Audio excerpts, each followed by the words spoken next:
Well, hello there, my mothers from another down under. Anyway, welcome back to 31 Films of Halloween. Day 30. 30, y'all. One more to go. Gosh, I'm kind of sad. Are y'all sad? No, y'all are not sad. Y'all probably relieved. You're like, thank God, this bitch has been extra all month long. Be gone. But if you're not sad, or you are sad, or whatever emotion you're feeling, you can always watch these again on my YouTube channel at Another Scream Queen 76. That's me. All right, y'all. There was a moment of doubt when I thought the movie I'm going to talk about today would eke out my number one. But it didn't. It is the runner-up. It came close, and I'll let you know why it didn't quite make it. But it is 2025's Bring Her Back. I imagine a lot of people may have already seen this already. It is directed by Danny and Michael Filippo. And if their names sound familiar, they're both brothers. They're both Australian. And they directed my favorite horror film of 2023 called Talk to Me.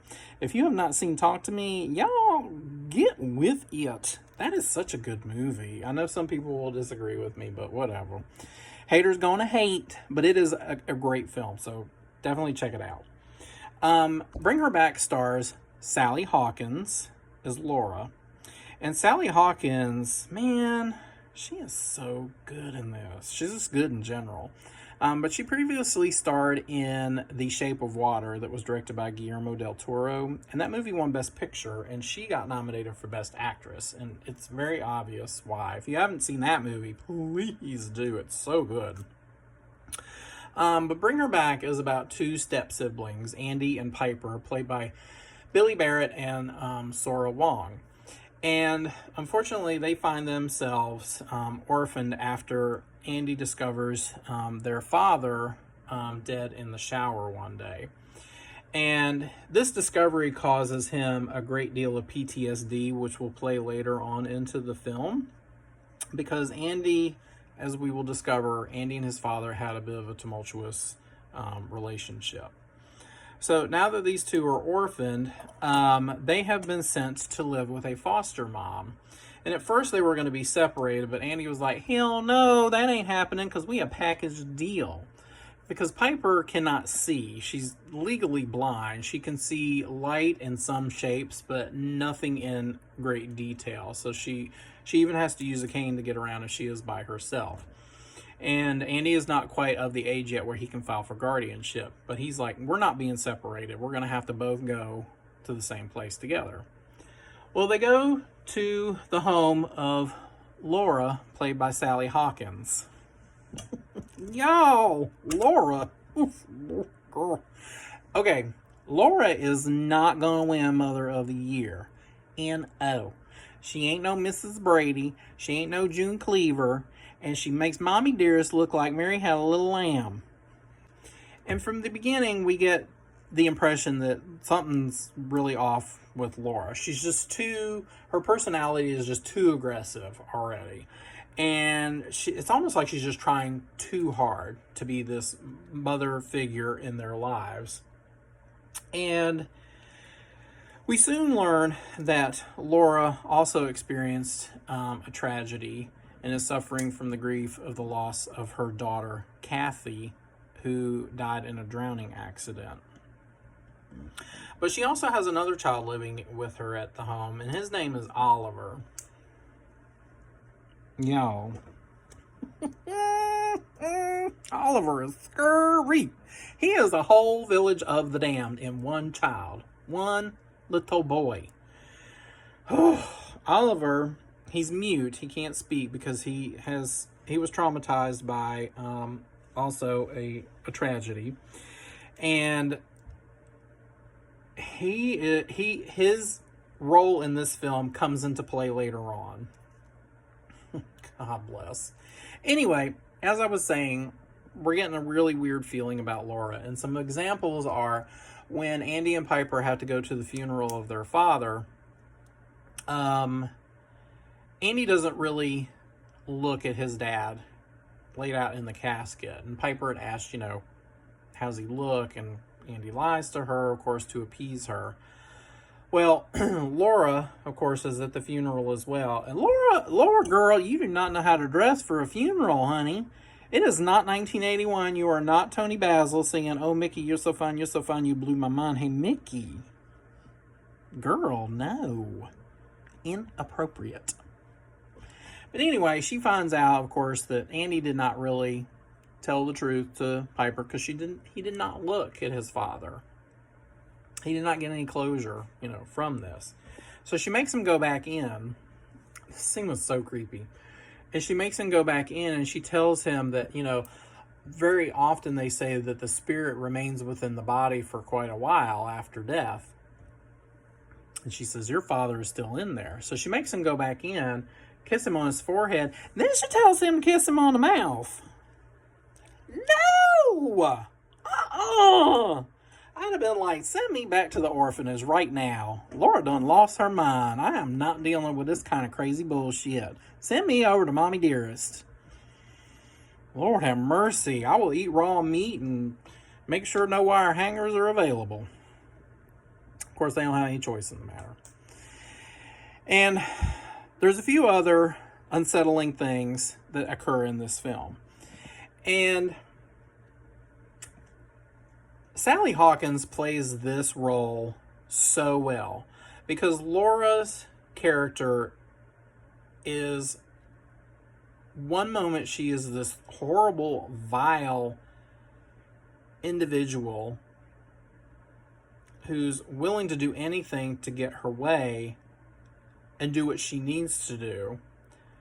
And then, on the other hand, you feel sorry for her because her grief is so palpable and so real. And one of the standouts in the film is a scene where she used to be a counselor, and she, tells Andy they don't have to actually face each other if they want to talk about things. And in that moment, she talks about the grief over the loss of her daughter. It is soul-crushing. And I feel like it could have gone in a totally different direction, but with Sally Hawkins in the role, she handled it so delicately and so well. And let me tell you, Academy of Motion Picture Arts and Sciences, or Sciences and Arts, aka Oscars, you hoes better nominate Sally Hawkins for Best Actress in this movie. I know y'all shy away from horror. You're getting better at it because you nominated to be more. But Sally Hawkins really needs to be recognized because she'll be off the chain one minute and then just like, oh, this poor woman. And then you're all like, whew, lock her up and throw away the key. And she does it so well. It's just such a fine balance, and she manages every single moment. I mean, everybody in this film is great, but this is her picture. I will warn you, this film is it's got some brutal gore in it, and it does use practical effects, and there's a lot of very cringy moments in it. One, I will post a picture up right here because I knew it was coming, I was waiting for it, and I was all tensed up, and it still was like, ugh, as much as it was the first time I saw it in the theater. There are hints of Psycho in this film, which I did not pick up the first time I saw it in the theater. And I was like, wow, that's really smart. They're very subtle. Very, very subtle. But and you may not even see it the first time around like I didn't. I saw it during my second viewing. Some trigger warnings. This movie has some child abuse in it.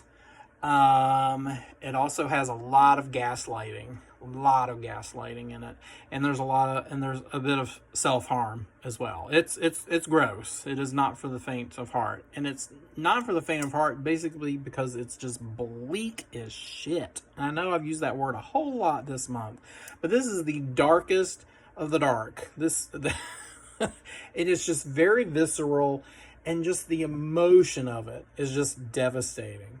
I remember leaving the theater after I saw it. Still broad daylight outside, and I had to go to the grocery store in the same shopping strip as the theater. And I felt just discombobulated, like I felt unbalanced, like wobbly. And I just felt this bubble of emotion like coming up. And I was like, oh my God, I think I need to cry. Like, I may have to go to the car and have a moment. Because the last image in this movie, and please don't look it up and ruin it, because it will just totally take away the effect of the film. But it is, oh God, it's just heartrending. But it's a really good film. But like I said, it is very much saturated in grief. And I know people are like, oh, it's another horror movie about grief. Well, let me tell you something right now, haters. Grief is horrifying. If you've never experienced it, Lord, this lighting is rough. If you've never experienced it, grief, you don't know what to do with it. Sometimes you don't know how to handle it. It comes up out of nowhere, sometimes for no reason whatsoever, and you feel helpless against it. And that is horrifying. That is a horrifying feeling. And when that is depicted in a film as well done as this one, and also as in Talk to Me, that is frightening. That's just my opinion. Have what you will with it. But I will give Bring Her Back 4.5 pumpkins. And the reason, like I said, it did not eke out the top spot is because I don't think this movie will be for everybody, because it is a Debbie Downer, like Debbie Down in the ground downer. But it's such a well-made film. The cinematography is great. The direction is impeccable. The sound design, man, is insane, especially during some of the gorier scenes. Lord, you can hear every little detail in the things going on, and I think that's what made a lot of the gorier moments that much more cringeworthy. So, until next time, I'm going to be a little serious. If there's somebody out there that you ain't said hello to, or you need to say I love you to, just do it. Call them, message them, email them, send them a chain letter, send them a bouquet of roses. I don't know. Just do something and just let them know you appreciate them for who they are, and you are so thankful that they are in your life. Just like y'all are thankful for me for these past 31 days.